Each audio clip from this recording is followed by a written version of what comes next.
बिस्मिल्लाहिर्रहमानिर्रहीम। अस्सलाम वालेकुम student, my name is Asadurrahman and we are studying about the chapter number 16 that is chemical industries. अब chemical industry में हमने सेकंड इंडस्ट्री को स्टडी करना शुरू किया था, जिसमें हमने सोडियम कार्बोनेट और सोडियम बाइकार्बोनेट की मैन्युफैक्चरिंग को स्टडी करना था। तो आपने लास्ट टाइम एक टॉपिक स्टार्ट किया था, that is manufacture of sodium carbonate bye Solvay process. कि सॉल्वे प्रोसेस की मदद से हम सोडियम कार्बोनेट की मैन्युफैक्चरिंग करते हैं, तैयारी करते हैं। तो कैसे करते हैं, हमने इस चीज़ को इस टॉपिक के अंदर क्या करना था, स्टडी करना था। तो आपने लास्ट टाइम आधा टॉपिक स्टडी कर लिया था, जिसमें आपने सॉल्वे प्रोसेस की मदद से आपने सोडियम बाइकार्बोनेट की प्रिपरेशन की थी। तो आपने देखा था कि हमारे पास दो प्रोडक्ट हासिल हुए थे, एक था सोडियम बाइकार्बोनेट और दूसरा क्या था हमारे पास, अमोनियम क्लोराइड। अब सोडियम बाइकार्बोनेट और अमोनियम क्लोराइड को आपने सेपरेट किया था बाय फिल्ट्रेशन। किस मेथड के ज़रिए से, फिल्ट्रेशन के ज़रिए से। तो आज हम इसे आगे लेकर चलते हैं। आज हम सोडियम बाइकार्बोनेट से हम सोडियम कार्बोनेट को तैयार करेंगे। तो चलिए स्टार्ट करते हैं। नेक्स्ट टॉपिक है, नेक्स्ट पॉइंट है कैल्सिनेशन। अब फिल्ट्रेशन के बाद हम क्या करेंगे, कैल्सिनेशन। अब व्हाट इज कैल्सिनेशन, कैल्सिनेशन क्या है? कैल्सिनेशन वो प्रोसेस है जिसमें हम चीज़ों को हाई टेम्परेचर पर क्या करते हैं, गर्म करते हैं। ठीक है, in the limited supply of oxygen, in the limited supply of air. ठीक है, या हम in the absence of air भी हम जब उसे हाई टेम्परेचर पर गर्म करते हैं तो उस प्रोसेस को नाम क्या देते हैं, कैल्सिनेशन। अब कैल्सिनेशन में हम क्या करेंगे, जो लास्ट टाइम हमारे पास सोडियम बाइकार्बोनेट हासिल हुआ था, हम उस सोडियम बाइकार्बोनेट को हाई टेम्परेचर पर क्या करेंगे, गर्म करेंगे, उसे हीटेड करेंगे। और जब हम गर्म करेंगे तो गर्म करने पर उसकी डिकम्पोजिशन होगी। अब एक बात याद रखें, जब भी कार्बोनेट या बाइकार्बोनेट डिकम्पोज होगा तो डिकम्पोज होने के नतीजे में वहाँ से कौन सी गैस रिलीज होगी, कार्बन डाइऑक्साइड क्या होगी, रिलीज होगी। तो जब सोडियम बाइकार्बोनेट को हम हाई टेम्परेचर पर गर्म करेंगे, उसकी कैल्सिनेशन करवाएंगे, तो आपका सोडियम बाइकार्बोनेट किस में कन्वर्ट हो जाएगा, सोडियम कार्बोनेट में। अब सोडियम कार्बोनेट का फार्मूला क्या है, Na2CO3, ये सोडियम कार्बोनेट। और सोडियम बाइकार्बोनेट क्या है, NaHCO3। तो जब हम सोडियम बाइकार्बोनेट को हाई टेम्परेचर पर गर्म करेंगे तो गर्म करने पर आपका सोडियम बाइकार्बोनेट डिकम्पोज होगा और डिकम्पोज होने के बाद हमारे पास क्या बनाएगा, सोडियम कार्बोनेट। यहाँ तक क्लियर। चलें, अब ये रिएक्शन देखें, ये सोडियम बाइकार्बोनेट है, आपने इसको हाई टेम्परेचर पर गर्म किया। तो जब आपने हाई टेम्परेचर पर इसे गर्म किया तो गर्म करने पर हमारे पास ये सोडियम बाइकार्बोनेट जो है, सबसे पहली बात यहाँ से कौन सी गैस रिलीज हुई, कार्बन डाइऑक्साइड। और कार्बन डाइऑक्साइड के साथ क्या रिलीज हुआ, वाटर। और उसके बाद जो हमारे पास है वो हमारे पास सोडियम बाइकार्बोनेट किस में कन्वर्ट हो गया, सोडियम कार्बोनेट में। यहाँ तक क्लियर। आप इसे बैलेंस करेंगे तो आपको पता लगेगा कि एक कंप्लीट रिएक्शन के लिए आपके दो सोडियम बाइकार्बोनेट जो हैं कन्वर्ट होते हैं सोडियम कार्बोनेट में, और साथ में कार्बन डाइऑक्साइड पैदा करते हैं, और साथ में क्या बनाते हैं, हमारे पास वाटर। तो अब हमारा जो मेन टॉपिक था कि हमने सोडियम कार्बोनेट की तैयारी करनी है, तो वो यहाँ तक हमारे पास कंप्लीट हो चुकी है। यहाँ तक क्लियर।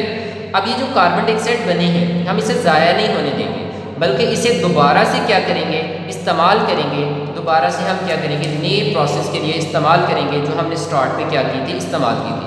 अब आपने स्टार्ट पे जितनी कार्बन डाइऑक्साइड इस्तेमाल की थी उसकी तकरीबन आधी से ज़्यादा तकरीबन आपको जो कार्बन डाइऑक्साइड है वो दोबारा से रिकवर हो जाती है, जिसे आप रीयूज़ क्या करते हैं, कर लेते हैं। चलिए नेक्स्ट चलते हैं। अब हमारे पास नेक्स्ट स्टेप है। नेक्स्ट स्टेप हमारे पास क्या है, अब आपने लास्ट टाइम देखा था कि हमारे पास सोडियम बाइकार्बोनेट के साथ एक और चीज़ पैदा हुई थी, अमोनियम क्लोराइड। अब इस अमोनियम क्लोराइड को हम ज़ाया नहीं करेंगे, बल्कि इसमें से ज़रूरत की चीज़ें दोबारा से क्या करेंगे, रीगेन करेंगे। तो चलिए देखते हैं यहाँ पर। अब हमारे पास नेक्स्ट है कि प्रिपरेशन ऑफ कार्बन डाइऑक्साइड। अब जो आपके रिएक्शन के स्टार्ट पे, इस प्रोसेस के स्टार्ट पे जो आपने कार्बन डाइऑक्साइड इस्तेमाल की थी, वो कार्बन डाइऑक्साइड कैसे तैयार की थी, आप उसकी प्रिपरेशन देखने लगे हैं। एंड स्लैक लाइन, और हम यहाँ पर साथ में स्लैक लाइन की तैयारी करते हैं। तो कैसे करते हैं, अब देखिए यहाँ पर सबसे पहले हम बात करते हैं प्रिपरेशन ऑफ कार्बन डाइऑक्साइड, कि कार्बन डाइऑक्साइड की प्रिपरेशन कैसे करेंगे। तो आपने रॉ मटेरियल में देखा था हमारे पास क्या मौजूद थी, लाइमस्टोन। अब लाइमस्टोन का फार्मूला क्या है? CaCO3। तो हम इस लाइमस्टोन को लाइम किलन के अंदर लेंगे। अब लाइम किलन जो है ये चूने की भट्टी के अंदर लेने के बाद हम इसे कैल्शियम कार्बोनेट को गर्म करेंगे हाई टेम्परेचर पर। जब गर्म करेंगे तो अभी मैंने बताया कि जब भी कार्बोनेट या बाइकार्बोनेट डिकम्पोज होगा तो क्या रिलीज करेगा? Carbon dioxide. तो आपका कैल्शियम कार्बोनेट डिकम्पोज होकर क्या पैदा करेगा? Carbon dioxide. तो आपके पास किसकी प्रिपरेशन हो जाएगी? कार्बन डाइऑक्साइड की। अब देखिए लाइम किलर में रिएक्शन की मदद से देखें, आपने कैल्शियम कार्बोनेट लिया और इसे हाई टेम्परेचर पर जब गर्म किया तो गर्म करने पर आपका जो कैल्शियम कार्बोनेट है वो डिकम्पोज हुआ और डिकम्पोज होने पर उसने कार्बन डाइऑक्साइड को रिलीज किया। जब इसमें से CO2 निकल जाएगा तो पीछे एक ऑक्सीजन कैल्शियम के साथ मिलकर क्या बनाएगी? Calcium oxide. तो आपके पास किसकी प्रिपरेशन होगी? कार्बन डाइऑक्साइड की, जिसे आपने कार्बोनेशन ऑफ अमोनिकल ब्राइन में क्या किया था? इस्तेमाल किया था। यहाँ तक क्लियर? चलिए नेक्स्ट होते हैं। अब हम आते हैं प्रिपरेशन ऑफ स्लैग लाइम। अब स्लैग लाइम का फार्मूला क्या हमारे पास है? CaOH twice.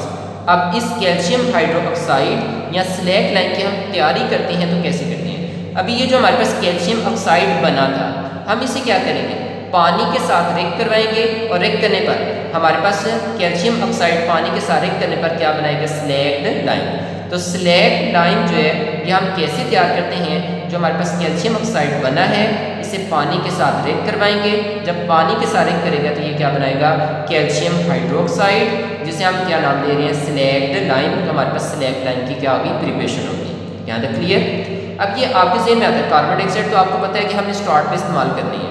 ये स्लैग लाइम हमने क्यों तैयार किया?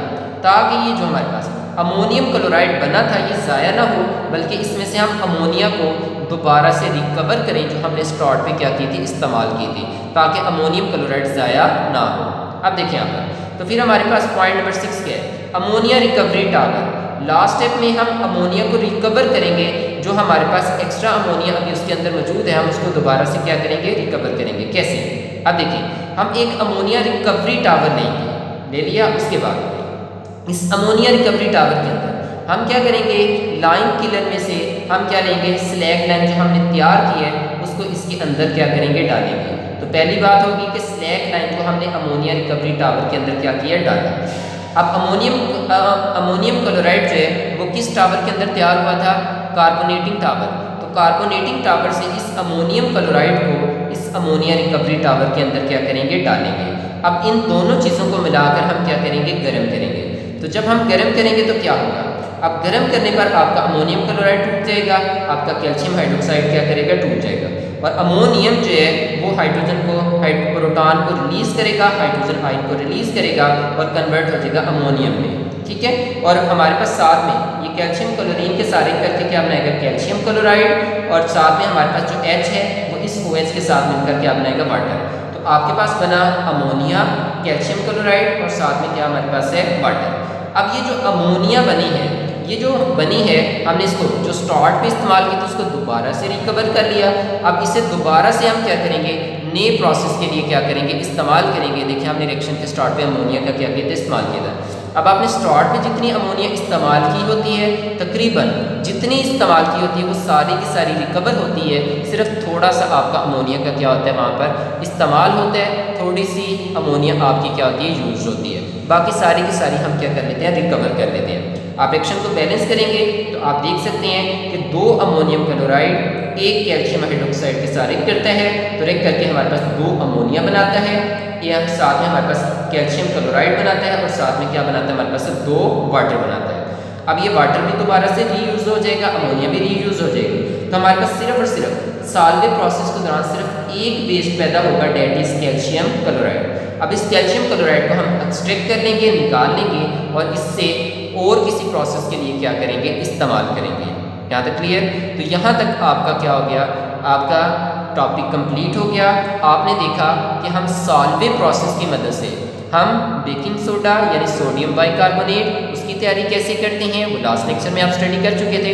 फिर आगे उस सोडियम बाइकार्बोनेट से हम सोडियम कार्बोनेट कैसे तैयार करते हैं, आपने इन दोनों बातों को अच्छे तरीके से क्या किया, स्टडी किया।